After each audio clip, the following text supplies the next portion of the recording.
have questions for Okay, you, so you got it. but I have to say that I wanted to interview your brother, Richard Kratz. I know. Everybody out here knows from doing the album cover for me for Pilgrimage to a Point. And he blew me off. We'll have to get a Zoom interview for you. Yeah, he wanted nothing to do. Yeah, he said, yeah, I'll do it. And then he moved to Nashville. I think he got occupied with the move. Oh, I His don't oldest think so. daughter, Courtney, moved, and he's trying to make me beg, Jerry. You know how he is. Anyways, Yeah, well, Richard and I were the same age, Yeah. and I thought I need to talk to him. And one of the things when he blew me off that was, I always try to find a positive, but it was positive because the guy that led the charge was you. And as I had to think about, well, gee, I really want to talk about Blue Ash, I should call Jerry. And all of a sudden I realized, well, let's go back to 4th Street Exit. yeah. I have some notes here. How did you find that audition for 4th Street Exit, or were you just asked to play? Do you remember? No, I was Richard and I were in a really bad garage band. We played one gig. It was called The Quorum. Yeah. And I think we played one place and had the most horrible Bogan PA system you couldn't hear. Bogan. Yeah, this little metal box. Yeah. And I'm trying to remember, maybe it had to be, again, I don't remember this, I'm just thinking logically. Yeah. It probably had to be a posting at Maple Leaf or something like Probably. that. Because there was no internet, right?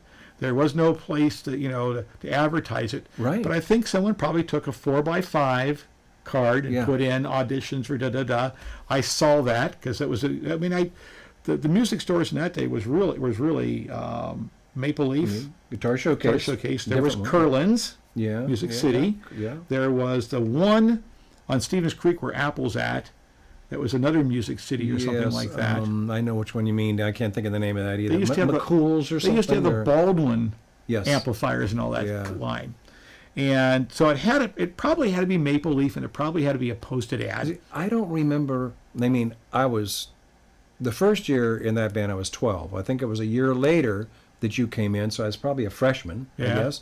And I don't remember us auditioning anybody else. You came in and got the job. That's all I remember. I think I probably was the only one. I know when I talked to whoever I talked to on the phone, because I probably called up, it was, well, we do a bunch of these songs. So I learned Shake Your Money Maker Yeah. from Whoever it was. You can't go that far back. the and remember. Chicago Come on. Blues Band, right? Yeah. Yeah.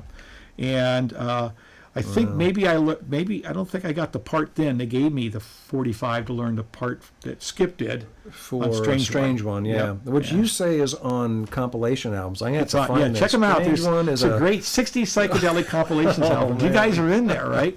And I like to show people this was a 45. I played it probably more times than Skip did, but I'm not on That's right. the 45. And right? you probably played it better too. I don't know. Because I thought he did when a good you job. learn stuff, but you really learn stuff, and that was one of the things I was thinking back and going, damn, as good as you were then, and we'll get to this, what you became in Blue Ash about halfway through was tremendous because you got into Clapton and all. I went, how did that switch get? Yeah, Anyway, yeah. I want to ask you a couple of these things. We did the 4th Street Exit. I remember that though. It was in Mark's garage. Yeah. where we did that And- audition. Your dad was a huge influence on me. He's a great man, fun guy. So, and I always thought the green Gretsch was his. You said it was yours. You just played it all the time. And Mrs. Fischera, the bass player's mom for 4th Street Exit, was Yeah. a piece of work, a force to be reckoned with. She was Yes. so mean and so pushy. Her husband would always cower in the corner. He was the skinny guy, and she was the big lady. Oh, Yeah. man. I don't know, because your dad was a character. Do you remember at all how he got along with her? I don't think he ever met her. Oh, I think You when kept we were. it. Well, I think when we were in 4th Street Exit, yeah. that was the Fischera's management. Yeah. She was a great manager in the sense that she booked us a lot. Yeah. And We but made she- some money. And we made some money. Like 15, 20 bucks a gig or we, something. we were busy, but And- she was dynamic. It was she directed the direction, Everything, everything yeah. in the band, and that's why I think we ended up leaving is because we felt she was overbearing when we bring in songs. Yeah. Because I was kind of going a different direction, maybe pulling you both of us together. It was no, Yeah. and I Well, think we you'd finally want to play rebelled. Incense and Peppermints or something really like psychedelic, So, but Eddie Callahan was in the band. Yes. And he had problems with her all the time because the rule was, and I have the rules, you cannot bring any girls to rehearsal or to gigs. And of course, Eddie was not going to hear that. Yeah, So, yeah. and her and him and Mrs. Fischera butt heads. Okay, so your dad didn't get involved in that, but we had you mentioned green coats. I remember the red coats, the collarless we red had coats. yeah, we had the collarless, like servers coats. Yes. Right? Coachman type. Yeah. But at some point, she had us go get not coats. They were these. There was a silk like material with the puffy sleeves. They were Motown type of shirts. They had the thing in the front, and they were a glitter, not a glittery, a shiny, silkish looking, fluffy sleeve like a Motown type of. Now I do remember that because I even think maybe I do have a picture of you. I was saying I don't have any. And they were a little darker than that kind of green, but they weren't like a frog green. They were kind of a lime green. Yeah, I think I have a picture of you somewhere in that because I can picture that now. In fact, you're holding the guitar, probably the SG in that, right? Okay. I had my SG in those days. I think. I started with my Gretsch, but I moved fairly quickly to the SG in those days. Partly because Skip influenced me, because he had that thing you couldn't find then was an SG Les Paul. And you know my guitar collection is getting guitars the guys I played with. So I have an SG Les Paul, but I also have one like you had that in Blue Ash is when you ordered that Les Paul. Then let's figure out if you know, because see, I don't remember any of this stuff. I don't know why. I just don't have a memory for it. I mean, I remember sorta. Yeah. But I don't remember how Eddie Callahan, you and me left 4th Street Exit with our lives, first of all, as Fischero, you know. And we started, or you started Blue Ash because your dad was from Blue Ash, Michigan, is it? Ohio. Yeah. And I played there 3 years ago. Did you really? I swear to God. Drove right through and played there. I went, oh my God, this is it. The Holy Grail. Holy Grail. Yeah, I don't remember how we broke the news to the Fischeras, right? And again, you're right. We left it with our lives. I don't know how we got out of that with our skin, because I'm sure she would have raised holy hell. Yeah. Whether it was a phone call or whether we did it in person, I don't remember. Or we made Eddie do it because he had the balls to take care of it.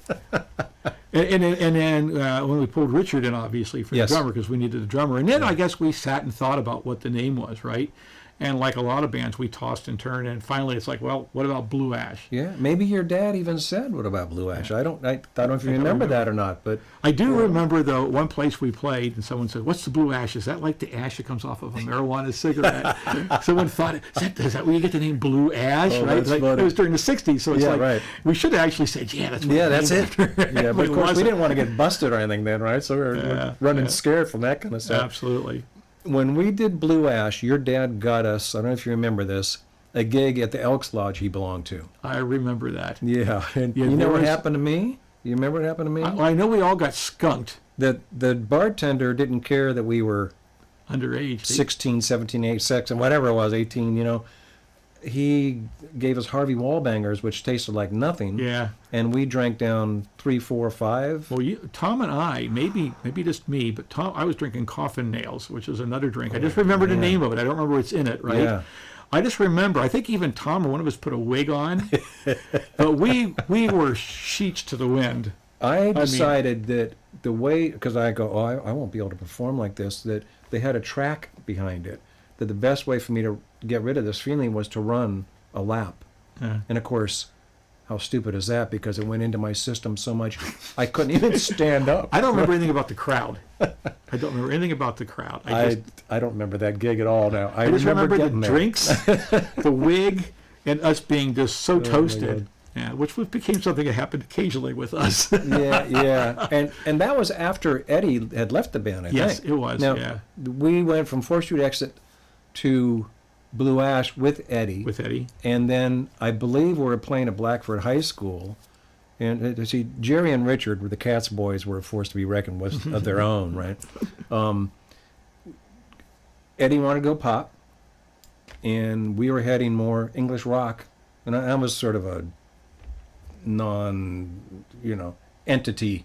I mean, I kind of went with what I thought was good, but I really didn't have the depth you had. You were actually into it and thinking about how good this was, Cream and some of the stuff. And I believe you guys said I had to tell Eddie he's out of the band. If I remember correctly, I had to tell him. Okay. Or did I say I'll tell him? I don't remember. I don't remember that. If we could have got someone else to do it, we would have. It wasn't a pleasant task again. Well, he wanted to do association, let's say Cherish, something that was really mellow.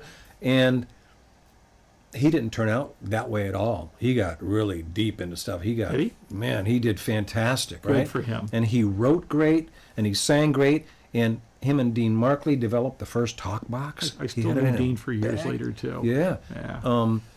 Eddie did great, but I told him at the high school before our gig or after our gig, I guess, that we're going to go a different direction, and we sort of don't want you in the band. And I was such a wimpy, scaredy cat kind of kid. I can't believe I did that, I can't but it believe- started something new for me, evidently. Yeah. And you shot yourself in the foot because I had to be the lead singer then, and nobody wanted that at the time. Eddie was a great singer. Yeah. So I had to kind of step up, but then you brought in Inagata DeVita, you brought in Crossroads, all this stuff